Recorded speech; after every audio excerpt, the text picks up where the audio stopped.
Is it possible to criticize Israel and not be anti-Semitic? Well, let's find out in this video, and you will need to stay till the end to get the conclusion. When does legitimate criticism of Israel cross over into anti-Semitism? Here is a quick and dirty test someone gave me several years ago, and it has proven accurate over the years. Number one, when it's accompanied by conspiracy theories about Jews. This takes many forms. The famous Protocols of the Elders of Zion is probably the most well-known of them all, which purports to be a secret record of a secret meeting that Jews have every 100 years. We meet in this deserted Czech Jewish graveyard to discuss how our plans for world domination are taking place, and it's got all kinds of crazy stuff in it. It's been proven a fraud many times over in the last 125 or so years. But there are many modern versions of that as well, all of which have the Jews ruling the world through some international conspiracy. And, in the end, if Jews are going to get blamed for the Kennedy assassination, even the World Trade Towers in September 11th, it was really Zionist Jews that did that, to give Bush an excuse to conquer the Middle East for Israel. And, I've heard all this crazy stuff here. And right now, the latest manifestation is a lot of people are claiming that Jeffrey Epstein was part of an Israeli Mossad criminal gang of child rapists. And, no. And I've heard people even saying Israel isn't even denying it. They won't comment. No. Israel certainly has commented and denied there was any connection. But at any rate, and by the way, Ben Shapiro, episode 2237 on July 14th, 2025, debunks this very well. And I think 2 days later, he did another episode where he touched on it again. So, number one, when it's accompanied by conspiracy theories about Jews, then it's most certainly anti-Semitic. Now, there are real conspiracies in this world, but they have actual evidence behind them. And there's no evidence for this other stuff. And in fact, whenever you deny it, people say, well, see, the fact that the Jews deny it just proves that it's true, and so on. So there's an excellent, by the way, documentary in the History Channel, the Protocols of the Elders of Zion, and that I highly recommend, and they broke that down very well several years ago. All right, but at any rate, so the first thing, when it's accompanied by conspiracy theories against Jews. Two, when criticism of Israel is accompanied by exaggerated claims of Israeli atrocities. So, for example, a few years ago, Bernie Sanders said that Israel bombed 10,000 women and children in Gaza. And then it was pointed out to him that that was not true. He retracted the statement, but the damage is already done. And right now, many major media outlets are claiming that Israel is shooting civilians standing in line to get aid packages in Gaza. That is a lie. And here is the proof. This is from an aid distribution site in Khan Yunis on June 1st. And you can see here Hamas operatives deliberately shooting into the crowd, killing their own civilians. Israel was blamed for this, of course, but this is drone footage from the IDF. By the way, why have the Americans taken over the aid distribution in the first place? Because Hamas would commandeer the aid trucks and steal it all for themselves, storing some of it for their own purposes and selling the rest to their own people at greatly inflated prices. Here is the proof of that. Someone is starving the people of Gaza, and it's not who you think it is. Hamas has been stealing humanitarian aid, exploiting Gazans as part of their strategy. Let's look at the facts. Even before Hamas's massacre on October 7th that started this war, Hamas controlled the crossings, giving them direct access to loot the goods coming in. But when the war began, that wasn't enough anymore. So they turned to other methods. They began collecting protection payments from Gazan civilians, taking from 15% up to 30% taxes on humanitarian aid entering Gaza, collecting them either in the form of cash or goods, selling at overpriced rates, or distributing to families of Hamas operatives.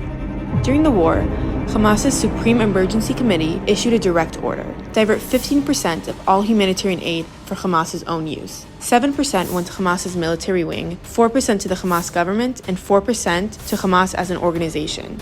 One declassified letter from a resident in Ramal details how a Hamas Interior Ministry officer raided his home near an UNRWA facility, stealing 17 bags of flowers and 15 aid packages.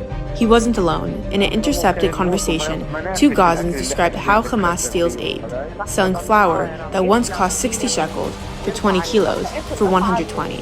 Then in April 2024, Hamas escalated again, stealing $110 million from multiple Bank of Palestine branches in Gaza. Tens of millions were transferred directly to its military wing. This is not a mistake. This is deliberate. This is Hamas's strategy. So, number one, we have conspiracy theories about Jews, 2, exaggerated claims. Number 3, when it's accompanied with a double standard. Another case where criticism of Israel is anti-Semitic is when it involves a double standard. For example, the UN continually singles out Israel for reprobation, even wrongly accusing us of atrocities we're not committing, while ignoring human rights abuses elsewhere. In fact, according to the UN Watch, in one session alone, the UN issued 17 resolutions condemning Israel, which is more than all the other countries in the world combined. So out of all the countries in the world, Israel must be the worst in the eyes of the UN, you would think, right? And yet, look at all these human rights abuses from 2015 to 2025. I'll just mention a couple because I could go through a list here.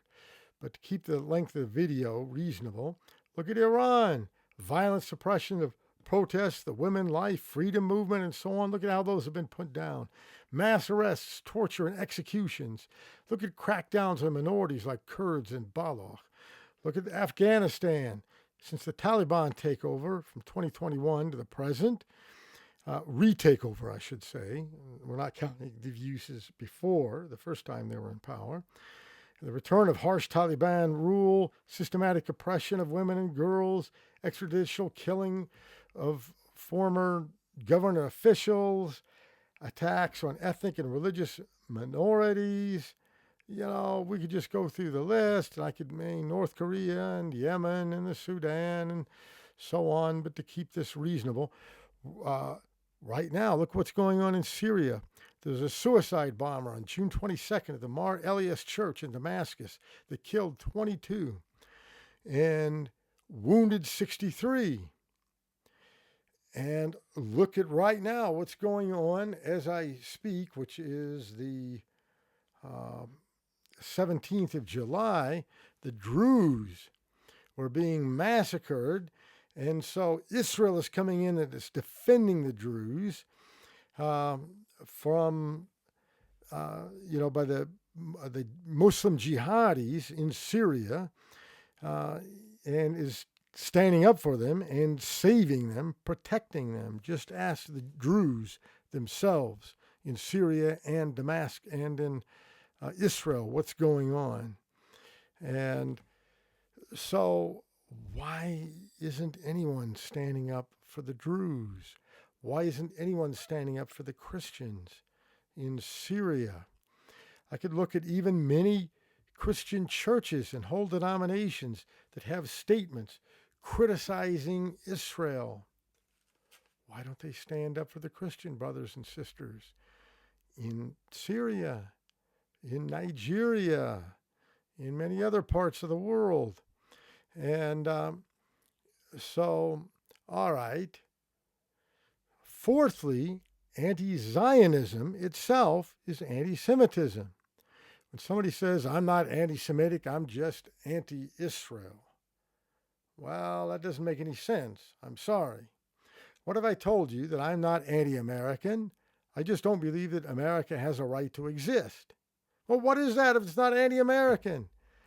If you believe that America is not a legitimate country, then you're anti-American. Stand up for what you believe. If you believe that Israel is an illegitimate state because we're based on apartheid or some other such lie, then yes, you are anti-Semitic. And if that's what you believe, then stand behind your belief and own it. Have the courage. Anti-Semitism refers to a an antipathy towards Jews. And the term itself, anti-Semite and anti-Semitism and anti-Semitic and all that, was coined by a German who himself had a Jewish father, a German journalist in the mid-19th century. And he himself was anti-Semitic, and he coined the phrase to refer to an antipathy towards Jews. And so that's how I'm using the term throughout this talk.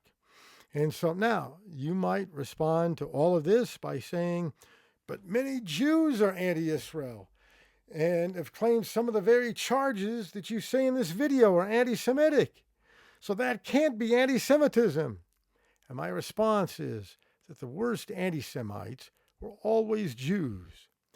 From Torquemada, a Christian convert, Jew who converted to Christianity, an infamous leader of the Spanish Inquisition, to Nicholas Donin, also in the Middle Ages, a Jewish convert to Christianity, who would put the Talmud on trial, to Bernie Sanders in our day and many, many others today. So I judge people by their deeds, not by their ethnicity.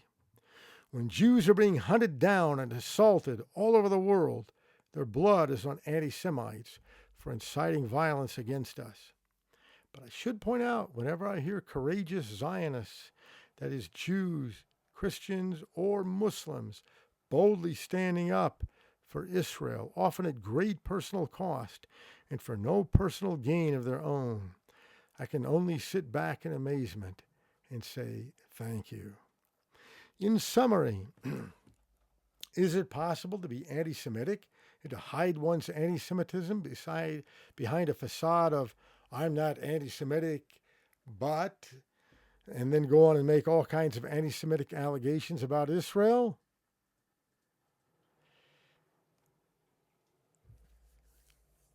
I would say yes. Keep in mind that the new anti-Semitism has taken a rather political turn. Of course, that does not mean that all criticism of Israel is anti-Semitic. In fact, as an Israeli, probably the most Israeli thing you can do is to criticize the Israeli government. We do that all the time here.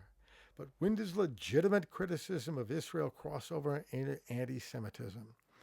This is a quick and dirty test someone gave me several years ago, and it has still proven accurate over the years.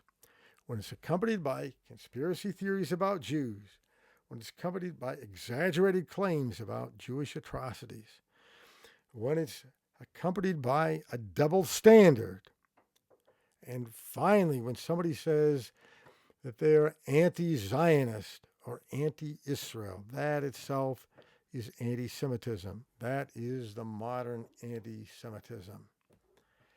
So the fact that you've listened this far tells me that you really take this seriously, and I pray as you research the issue that Hashem guides you to come to the truth.